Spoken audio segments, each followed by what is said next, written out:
A reminder that each transaction has a buyer and a seller, so we can measure this from the income side or the expenditure side. When we measure GDP from the income side, essentially what we want to do is add up all of the income of people in the country. So we add up all the wages that are earned by workers. We add up all the rents, the factor payments for land that accrue to citizens of the country, and then we add up profits, the dollars that accrue to shareholders.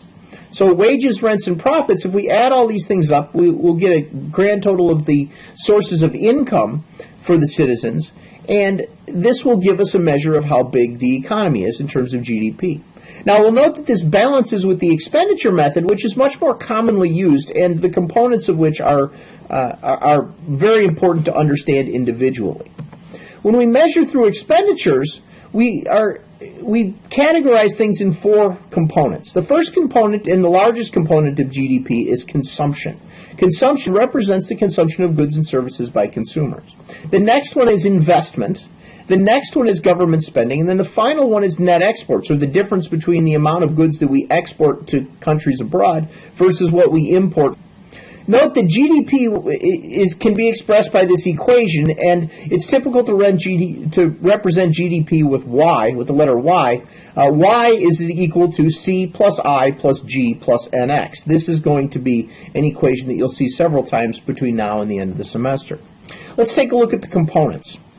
Consumption is total spending on goods and services by households. It's an important thing in trying to understand what exactly GDP is to recognize that when we think about housing, there's a consumption component and an investment component. And so what the official statistics try to do is essentially include rental payments for renters as part of GDP, and then impute a rental value for homeowners to try to figure out essentially what it would cost homeowners to rent their home. And anything above and beyond that, their imputed rental value does not get counted as part of the consumption factor of GDP, but is included with investment.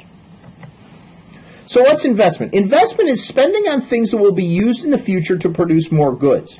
Now, investment is very different than when we think about the purchase of stocks and bonds. So if I think about I want to make an investment, I call my stockbroker and I purchase some shares of a company.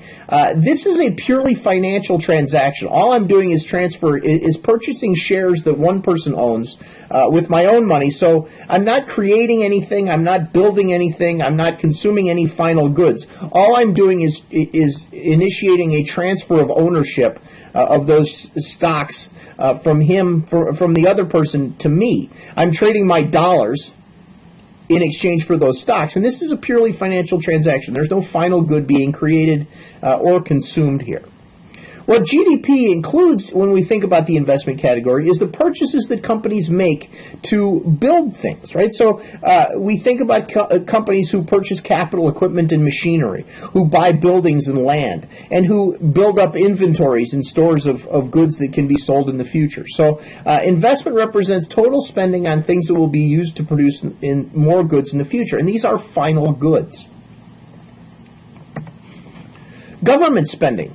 Government spending represents total spending on goods and services by government.